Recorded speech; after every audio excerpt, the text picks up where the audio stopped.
Dr. Marcus Chen rubbed his tired eyes and looked at the clock on the wall. 3 in the morning. The medical bay of New Prosperity mining station was quiet. Too quiet. Most nights, Marcus liked the peace. Tonight felt different. He was checking supplies when the emergency alarm went off. The loud sound made him jump. Red lights flashed across the room. Marcus ran to the main computer.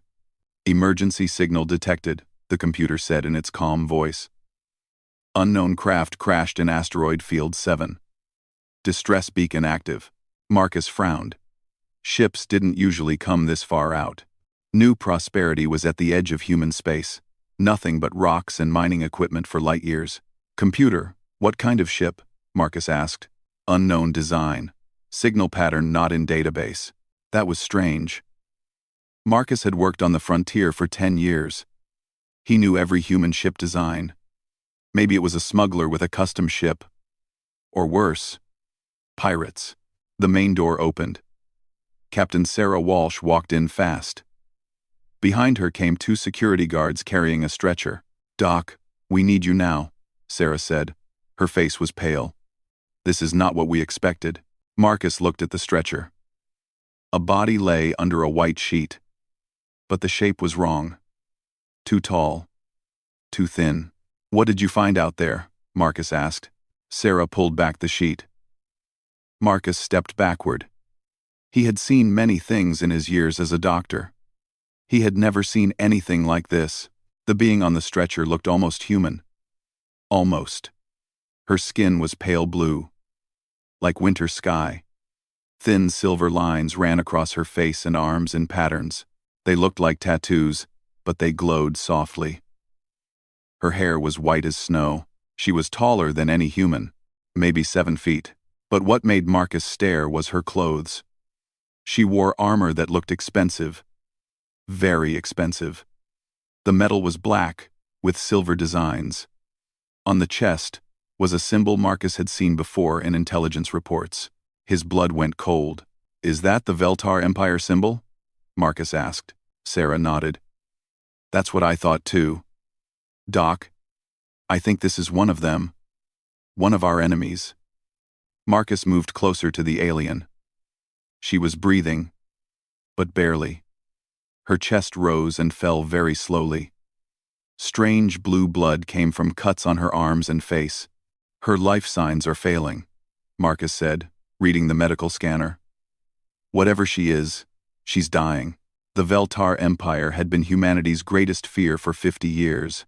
They had better ships, better weapons, better everything. The only reason humans still lived was because the Veltar thought they were too small to bother with, most of the time.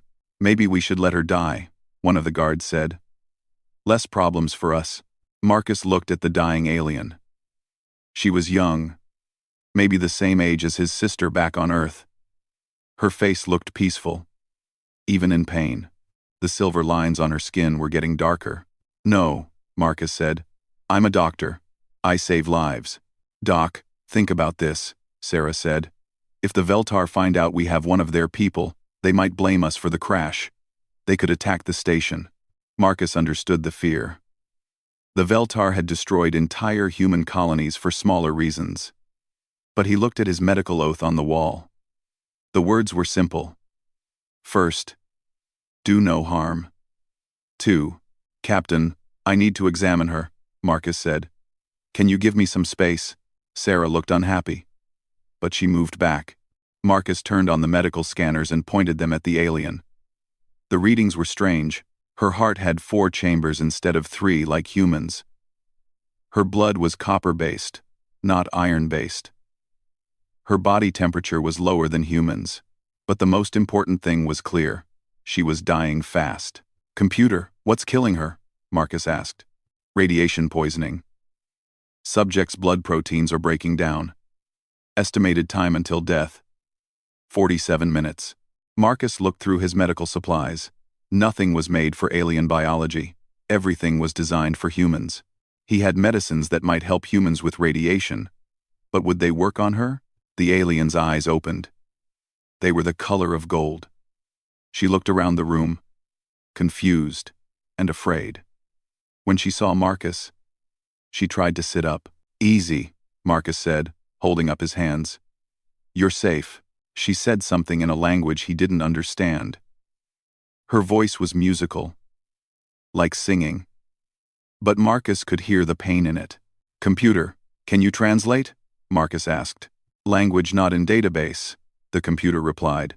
The alien looked at Marcus's white coat, then at the medical equipment around them. She seemed to understand where she was. She pointed to herself and said something that sounded like, "Zarane." "Zarane?" Marcus repeated. "Is that your name?" She nodded weakly. Then she pointed at Marcus. "Marcus," he said, touching his chest. "My name is Marcus." Zarane tried to say his name. It came out as Marcus, with a strange accent. She smiled a little, then winced in pain. Marcus looked at his scanners again. 32 minutes left. He had to do something. "Captain," Marcus called.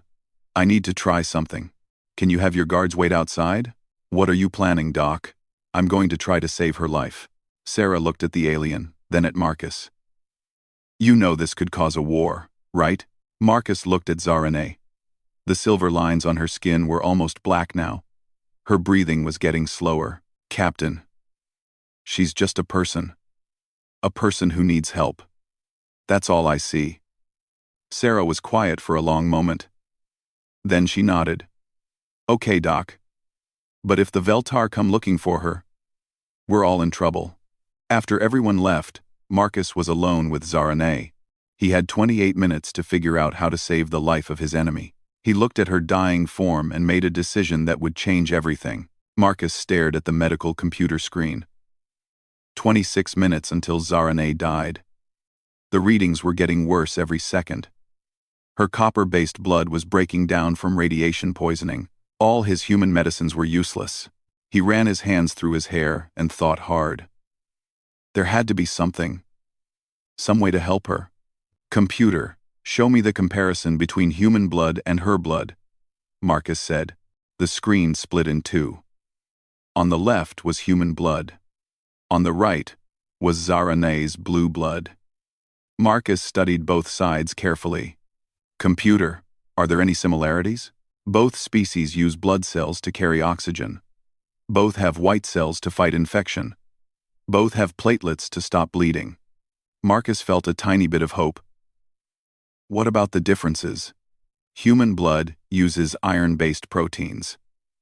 Subject's blood uses copper-based proteins. Human blood has enzymes that are not present in subject's blood." Marcus thought about this. Iron and copper were both metals. They both carried oxygen. "Maybe. Computer, what if I gave her human blood? What would happen?" "Unknown. Cross-species blood transfusion has never been attempted. Probability of success: very low. Probability of death: very high." Marcus looked at Zarane. The silver lines on her skin were now completely black. Her breathing was very weak. 19 minutes left. "Computer, could human enzymes help fix her blood proteins?" "Theoretical possibility exists. Human blood contains unique repair enzymes. These might stabilize subjects' failing proteins." It was a crazy idea. No doctor had ever tried giving human blood to an alien. It could kill her instantly. But she was dying anyway. Marcus made his decision. He rolled up his sleeve and prepared the blood draw equipment. "Computer, I'm going to try a cross-species transfusion. Monitor everything." "Dr. Chen, this action violates all medical protocols. Do you wish to continue?" Marcus looked at Zarane's golden eyes. Even dying, she was watching him. She seemed to understand what he was thinking about doing. "Yes," Marcus said. "Continue." He stuck the needle in his arm and watched his red blood flow into the collection bag. 1 unit. 2 units. He took more than was safe. But Zarane needed as much help as possible. When he finished, Marcus felt dizzy. He sat down for a moment, then prepared the transfusion equipment. This was the dangerous part. "Computer, start the transfusion slowly. Watch for any bad reactions." The first drops of human blood entered Zarane's system. Marcus watched the monitors carefully. Her heart rate jumped. The black lines on her skin started flashing between black and dark red. She's rejecting it, Marcus said. Her body is fighting the human blood. Zarane's back arched. She made a sound of pain. Her whole body shook. Marcus almost stopped the transfusion. Almost. Keep going, he whispered. Come on, work. More human blood entered her system. The shaking got worse. But then something strange happened. The black lines on her skin started to change. They went from black to dark red to bright red to orange. Computer. What's happening to her? Unknown. Her blood chemistry is changing. Human enzymes are bonding with her proteins. Zarane's shaking stopped. Her breathing got stronger. The orange lines on her skin started turning yellow. Then gold. Marcus had never seen anything like it. Her life signs are improving, the computer said. Heart rate stabilizing. Blood proteins repairing. Marcus couldn't believe it. It was working. The human blood wasn't just saving her life. It was making her better. Much better. He watched as the gold lines on her skin got brighter. Her breathing became normal. Her heart beat strong and steady. The cuts on her arms and face started healing by themselves. Computer. Is she going to live? Life signs are now stable. Subject is healing at an accelerated rate. Transfusion appears successful. Marcus sat down hard in his chair. He had done it. He had saved her life. But something else was happening. Something the computer couldn't explain. Zarane's eyes opened. They were still golden, but brighter now. She looked at Marcus and sat up easily. Too easily. She should have been weak from almost dying. She looked at her hands. The gold lines were still glowing softly. She touched her face where the cuts had been. The skin was perfect now. What did you do to me? She asked. Marcus jumped. She was speaking English. Perfect English. You can understand me now? Marcus asked. Zarane looked confused. Yes. Your language. I know it now. How is this possible? Marcus didn't know. None of this made sense. The transfusion shouldn't have worked at all. It definitely shouldn't have taught her English or made her heal so fast. I gave you human blood, Marcus said. You were dying. It was the only thing I could think of. Zarane looked at the empty blood bag, then at Marcus. You gave me your blood? Your life force? It's just blood, Marcus said. You needed help. Just blood? Zarane stood up. She moved like a dancer, smooth and strong. You don't understand what you have done. She walked to the mirror on the wall. Her reflection showed the golden lines covering her skin like beautiful artwork. She touched the glass. In my culture, blood is sacred. To give blood to another is to give part of your soul. But to give blood to an enemy? She turned to Marcus. This has never happened before. Marcus didn't understand. I'm just a doctor. I help people who are hurt. That's what doctors do. You help your enemies? I help anyone who needs help. Zarane stared at him. This concept. Helping others without gain. We have no word for this in my language. She walked closer to Marcus. As she got near, he felt something strange. It was like a warm feeling in his chest. Like he could sense what she was feeling. Something else has changed, Zarane said softly. I can feel your emotions. Your thoughts. This bond. It should not be possible. Marcus felt it too. He could sense her confusion, her wonder, and something else. Gratitude so strong, it almost brought tears to his eyes. Why did you save me? Zarane asked. My people and your people are enemies. We have killed humans before. Marcus thought about the question. It seemed so simple to him. Because you were hurt. Because you needed help. Because it was the right thing to do. Zarane was quiet for a long time. Finally, she spoke. The right thing to do. Another concept we do not have. She looked at her golden-marked hands. What have you made me into? Marcus Chen. 3 days passed after the transfusion. Marcus had run every test he could think of on Zarane. The results were amazing and frightening. Her strength was now 3 times what it had been before. Her healing was so fast that small cuts disappeared in minutes. Her reflexes were faster than any human's, but the strangest thing was the connection between them. Marcus could feel Zarane's emotions like they were his own. When she was happy, he felt warm inside. When she was confused, his head felt cloudy. And she could sense his feelings too. "This has never happened in Veltar history," Zarane said. She sat on the medical bed, looking at her golden-marked hands. "Our scientists have mixed blood between different Veltar clans. Nothing like this ever occurred." Marcus was at his computer, studying the test results. "The human blood didn't just save you. It changed your whole biology. Your DNA is different now." "DNA? The instructions that tell your body how to work. The human blood mixed with yours and created something new." Zarane was quiet. Over the past 3 days, Marcus had watched her change in ways that had nothing to do with biology. She smiled now. She laughed at his jokes.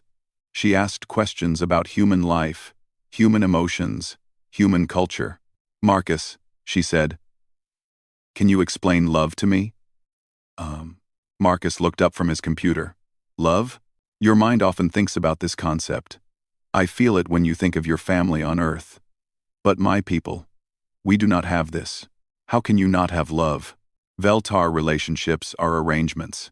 We mate to create strong offspring. We form alliances for power. But this emotion you call love. Caring for someone with no benefit to yourself. This is foreign to us." Marcus tried to think how to explain love. "Love is when someone else's happiness matters more than your own. When you would do anything to keep them safe. Even if it hurts you. Like when you gave me your blood to save my life." Marcus had not thought about it that way. "I suppose that's a kind of love. Love for humanity. Maybe. The belief that all life has value." Zarane stood and walked to the window.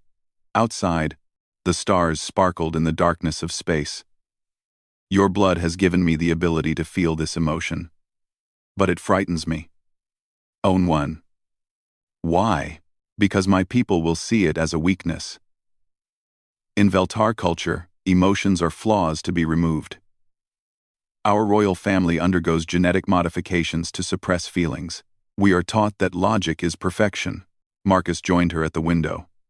"Emotions aren't weakness. They're what make life worth living. Is that why humans fight so hard to survive? Even when you are outgunned and outnumbered? Part of it. We fight for the people we love. For the hope of a better future. For things that matter to us." Zarane looked at him. "I am beginning to understand why the Veltar fear humans. You fight with something we do not possess." Their conversation was interrupted by alarms. Red lights flashed in the medical bay. Captain Walsh's voice came over the speakers. "All personnel to emergency stations. Veltar ships approaching. 3 large vessels. Military configuration. W2. Veltar. 2000. Marcus felt Zarane's fear through their connection. It hit him like a cold wave. "They have come for me," she said. Marcus and Zarane hurried to the command center. Captain Walsh stood at the main screen, watching 3 massive ships approach the station. They were beautiful and terrible at the same time, black metal with silver designs. Weapons visible along their hulls. "Princess Zarane." A voice came over the radio. It spoke in the musical Veltar language. But Marcus somehow understood it now. The blood bond let him understand her language too. "I am Commander Velkan of the Royal Guard. We have come to retrieve you. Prepare for transport." Zarane moved to the radio. "Commander, I am well. The humans have helped me recover from my crash." "Helped you?" The voice sounded disgusted. "We can see you, Princess. Your life signs show contamination. What have these inferior beings done to you?" Marcus realized that the Veltar could detect the changes in Zarane from their ships. The golden markings on her skin probably showed up on their scanners. "They saved my life," Zarane said. "Impossible. Human medicine cannot help a Veltar." You have been infected with something. We must purge it from your system immediately. And... Why? And... I will not be purged. There was a long silence. Then Commander Velkan spoke again, his voice colder. Princess, you are no longer genetically pure.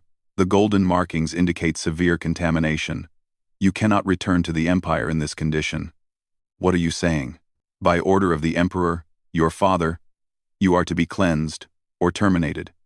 The contamination cannot be allowed to spread. Marcus felt Zarane's shock and pain through their bond. Her own father was willing to kill her because she had been saved by human blood. You would murder me? Zarane asked. You are no longer Veltar. You are an abomination. The radio went quiet. On the screen, the 3 ships moved into attack positions around New Prosperity. They're charging weapons, Captain Walsh said. All shields up. Prepare for battle. Marcus looked at Zarane. Tears ran down her face, another human emotion she had never felt before. I'm sorry, Marcus said. This is my fault. I changed you without knowing what it would mean.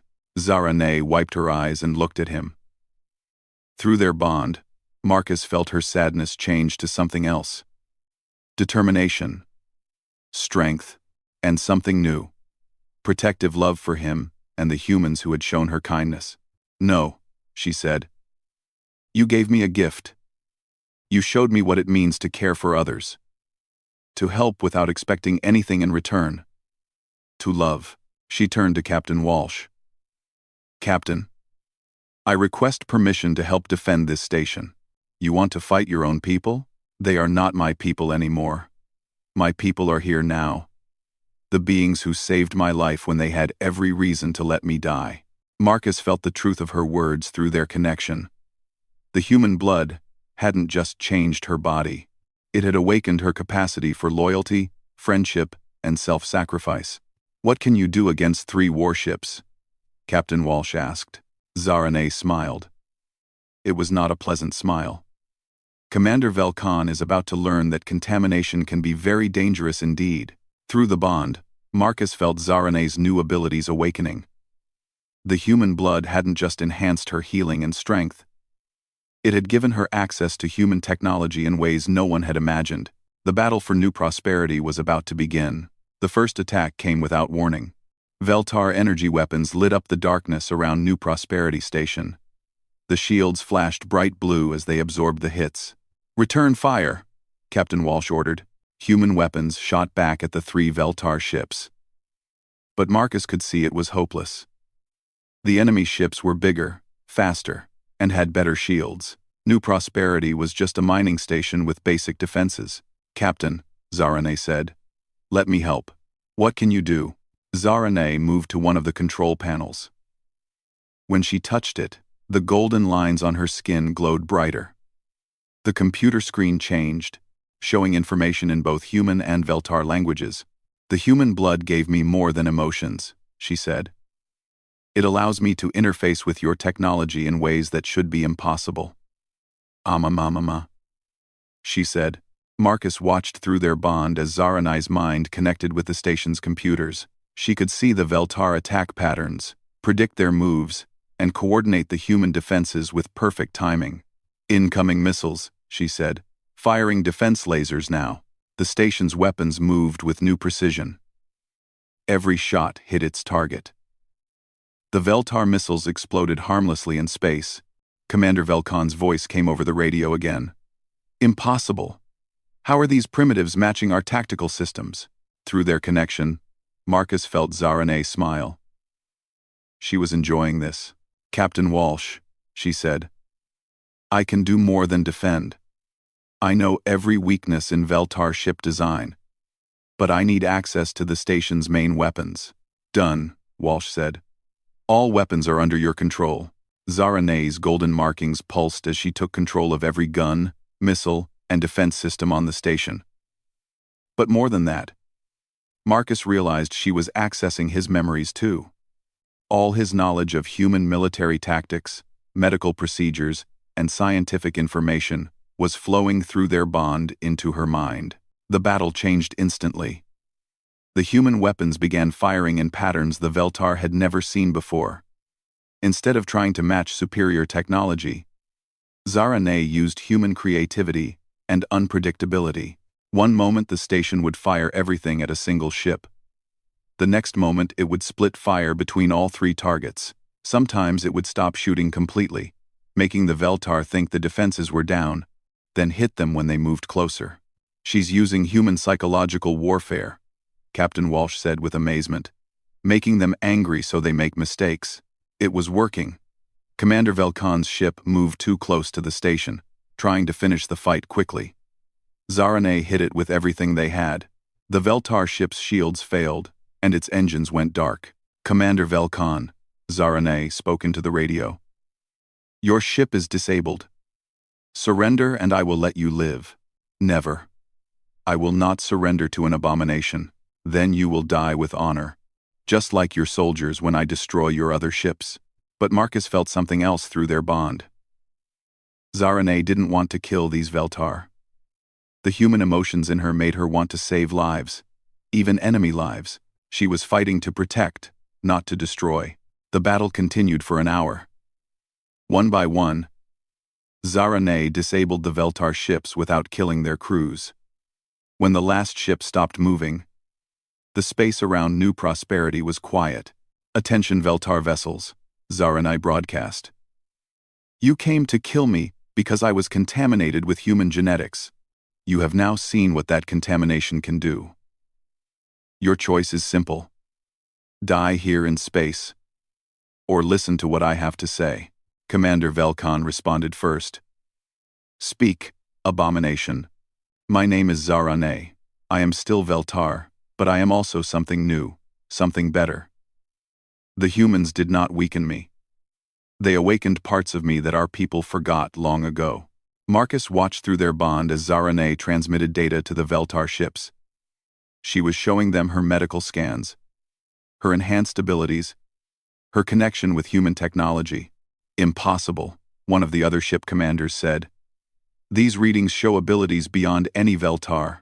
The human blood gave me what our people removed from themselves centuries ago," Zara-Nay continued.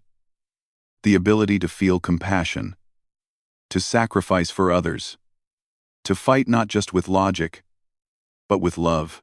"Emotions are weakness," Commander Velkan said. "Are they? I just defeated 3 of your best ships using those emotions. I fought harder to protect these humans than I ever fought for the Empire, because they saved my life when they had every reason to let me die." Marcus felt movement in the Veltar ships. Some of the soldiers were listening, really listening. "But this is not just about me," Zara-Nay said. "Through my connection with Dr. Marcus Chen, I have learned something about humans that will change everything." She transmitted more data. Marcus recognized it. Information about human blood chemistry, about their unique evolution, about their capacity for cooperation and sacrifice. "Humans are not just another species," Zara-Nay explained. "Their blood contains enzymes that can awaken dormant emotional centers in other species. They are the key to evolving beyond pure logic." "You speak madness," Velkan said, but his voice was less certain. "Do I? Look at your scanners. Look at what I can do now. Then ask yourself, what could the Veltar Empire become if we had these abilities?" Marcus felt a change in the Veltar ships. Arguments were breaking out among the crews. Some wanted to destroy the station and return home. Others were curious about what Zara-Nay had shown them. "There are others like me now," Zara-Nay continued. "Veltar, who have heard about the transformation and seek it for themselves. They call themselves the Golden Marked. The Empire cannot stop what has already begun." This was news to Marcus. Through their bond, he saw images from Zara-Nay's mind. Secret messages from other Veltar who had heard about her transformation. Young Veltar who were tired of emotionless lives. Soldiers who wanted to feel pride in protecting others instead of just following orders. "The revolution has started," Zara-Nay said. "You can join it. Or you can die fighting against evolution itself." Commander Velkan was quiet for a long time. When he spoke again, his voice was different, uncertain. "If what you say is true, If humans can awaken these abilities in our people, then everything we know is wrong. Not wrong, Zarane said gently. Incomplete. We became so focused on logic that we forgot the strength that comes from caring about something greater than ourselves. Marcus watched as Zarane sent one final transmission. It was a message of hope, an invitation to learn instead of fight, a promise that transformation was possible for any Veltar who wanted it.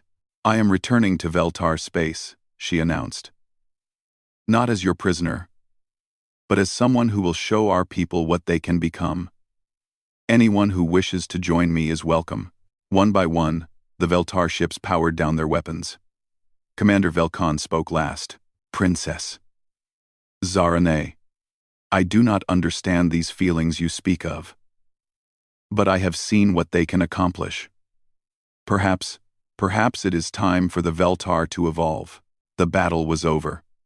But Marcus realized the real war was just beginning. A war not of weapons, but of ideas. And somehow, a simple blood transfusion had started a revolution that would spread across the galaxy. 6 months after the battle at New Prosperity, the galaxy had changed forever. Marcus stood on the bridge of the human ship Unity as it traveled through Veltar space. Beside him, Zarane watched the stars through the main window. Her golden markings pulsed gently with her heartbeat, something that still amazed other Veltar who saw her. How many now? Marcus asked. Over 10,000, Zarane replied. 10,000 Veltar who have received human blood transfusions, 10,000 who now carry the golden mark. Through their bond, Marcus felt her mix of joy and worry. The revolution was spreading faster than anyone had expected, but it was also becoming dangerous. The Emperor has declared all golden marked to be traitors, Zarane continued. There are battles on 12 worlds. My people are fighting a civil war. Marcus squeezed her hand. Are you ready for this? They were traveling to the Veltar homeworld. Zarane was going to face her father, Emperor Veltor, in single combat. According to Veltar law, the winner would rule the empire. I am ready, she said. But not to fight. I am ready to show him a better way. The ship dropped out of faster-than-light travel. Ahead of them was Veltar Prime, a beautiful blue planet surrounded by massive space stations. But Marcus could see the signs of war. Damaged ships floated in orbit. Some of the space stations were dark. Princess Zarane, a voice came over the radio. You are ordered to surrender for execution. I am here to invoke the right of challenge, Zarane responded. I challenge Emperor Veltor for leadership of our people. There was silence. The right of challenge was ancient Veltar law. Even the Emperor could not refuse it. Your challenge is accepted, came the reply. But know that you will face not just the Emperor, but the judgment of all our people. Marcus felt Zarane's determination through their bond. She was not afraid. The human emotions had given her something her people had lost. Courage that came from fighting for others instead of just for herself. The Unity landed on the planet's surface. Marcus and Zarane were escorted to the great arena, where thousands of Veltar waited. Half of them bore the traditional silver markings. The other half glowed with gold. The civil war had divided families, friends, and lovers. But Marcus could see that the golden marked were different from their silver marked relatives. They stood together, supporting each other. They helped elderly Veltar find seats. They comforted children who were afraid. Emperor Veltor entered the arena. He was huge, even for a Veltar, and his silver markings covered his entire body. His eyes were cold and emotionless. My daughter, he said, his voice carrying across the arena. You have returned as a monster. I have returned as something better than what I was, Zarane replied. Father, the Veltar Empire is dying. We have become so focused on logic that we have forgotten why life is worth living. Emotion is weakness. It makes beings unpredictable, dangerous. Emotion is strength. It makes beings care about something greater than themselves. The Emperor drew his sword. It was made of the same black metal as Veltar ships, with silver designs along the blade. Then let us see which is stronger, he said. The fight began. Emperor Veltor was fast and skilled. His sword moved like lightning. But Zarane was faster. The human blood, had enhanced all her abilities. She moved like water, flowing around his attacks. But Marcus could feel through their bond that she was holding back. She could have killed her father easily. Instead, she was trying not to hurt him. "Fight me properly," the Emperor shouted. "Do not mock me with mercy." "I am not mocking you," Zarane replied, blocking another attack. "I am trying to save you." As they fought, Zarane spoke to the watching crowd. She told them about her time with humans, about Marcus's kindness, about the strength that came from helping others. "Humans are not superior because of their technology," she said, dodging her father's sword.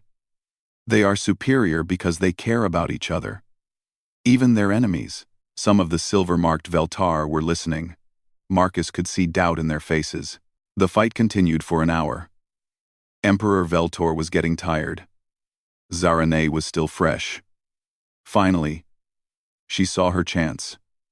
With one quick movement, she disarmed him and pointed her sword at his throat. The arena was silent. According to law, she could kill him now and take his crown. "Do it," the Emperor said. "Finish what you started." Zarane looked at her father. Through their bond, Marcus felt her sadness for what he had become, but also love. The human emotions let her love him, even though he was her enemy. "No," she said, lowering her sword. "I will not kill you, father. Instead, I offer you a choice." She pulled out a small medical injector filled with human blood. "This contains what saved my life, what awakened my ability to love. You can take it and become like me. Feel what I feel. Understand what I understand." The Emperor stared at the injector. "You would contaminate me? I would save you. Just as Marcus saved me."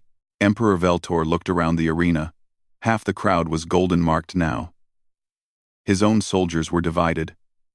The civil war was tearing apart everything he had built. "If I refuse, then you remain emperor of a dying empire. You rule over people who feel nothing, care about nothing, fight for nothing but cold logic.